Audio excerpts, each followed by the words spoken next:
ये यादव जातिर कला साहित्य संस्कृति परंपरा को उज्जीवित करवा आज प्रोग्राम आमर मूल लक्ष्य। खाली सेतिक नुहे आमर सामाजिक अर्थनैतिक और राजनीतिक क्षेत्र में आमे सारा ओडिशा क्षेत्र में 90,000 यादव भाई थे आमे समस्त अधिकार आमे वंचित होचु।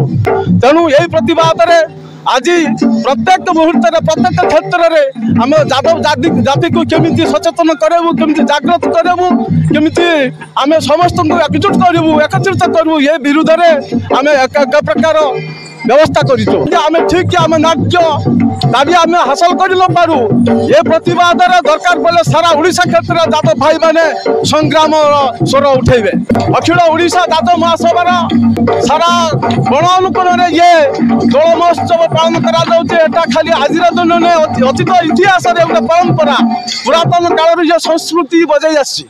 तिहिडी ब्लॉक यादव महासभा आनुकूल्य ये राज्य स्तरीय दोल महोत्सव एवं लौड़ी कलार उत्सव। ये उत्सव हेउची भारतीय संस्कृति रे गोपाल बा यादव मानकर एक लोक कला।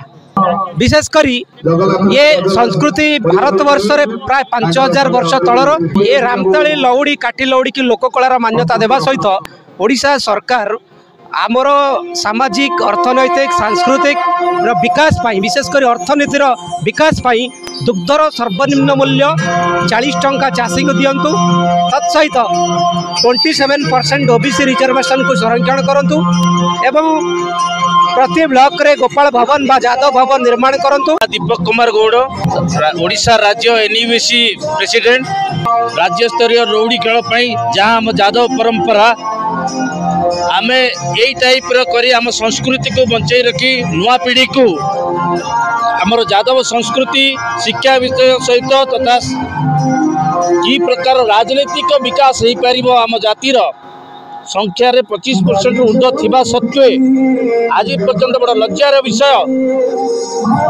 स्वाधीनतार एत वर्ष बीतीगले लोकसभा को आमर प्रतिनिधित्व नहीं चेते देवाक चाहूँगी।